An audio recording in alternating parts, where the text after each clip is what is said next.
Boss Malayalam season 7-ലെ ഏറ്റവും ചർച്ച ചെയ്യപ്പെട്ട മത്സരാർത്ഥിയായിരുന്നു ആദിലയും നൂറയും. മലയാളം റിയാലിറ്റി ഷോ ചരിത്രത്തിൽ തന്നെ ആദ്യമായി ഒരു ലെസ്ബിയൻ ജോഡി മത്സരാർത്ഥികളായി എത്തിയത് വലിയ സാമൂഹിക പ്രാധാന്യത്തോടെയാണ് പ്രേക്ഷകർ ഏറ്റെടുത്തത്.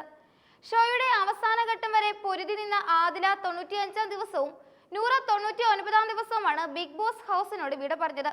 കൊച്ചി സ്വദേശിയായ ആദിലയും കോഴിക്കോട്ടുകാരിയായ നൂറയും തങ്ങളുടെ വ്യക്തിത്വം തുറന്നു പറഞ്ഞുകൊണ്ട് നടത്തിയ പോരാട്ടം നിരവധി പേർക്ക് പ്രചോദനമായിരുന്നു.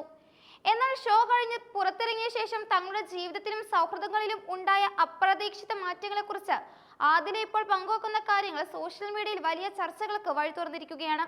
ബിഗ് ബോസും തകർന്ന ബന്ധങ്ങളും എന്ന പേരിൽ ആദില പങ്കുവച്ച വീഡിയോയിലൂടെയാണ് തന്റെ ഉള്ളിലെ വേദനകളും തിരിച്ചറിവുകളും താരം തുറന്നു പറഞ്ഞത്. ബിഗ് ബോസ് എന്ന വലിയ പ്ലാറ്റ്ഫോമിന് ശേഷം പുറം ലോകത്തെത്തുമ്പോൾ തങ്ങൾക്ക് ലഭിക്കുന്ന ജനപ്രീതി വെറും PR വർക്കാണെന്ന് ആക്ഷേപിക്കുന്നവർക്കുള്ള മറുപടിയുമായാണ് ആദില രംഗത്തെത്തിയത്.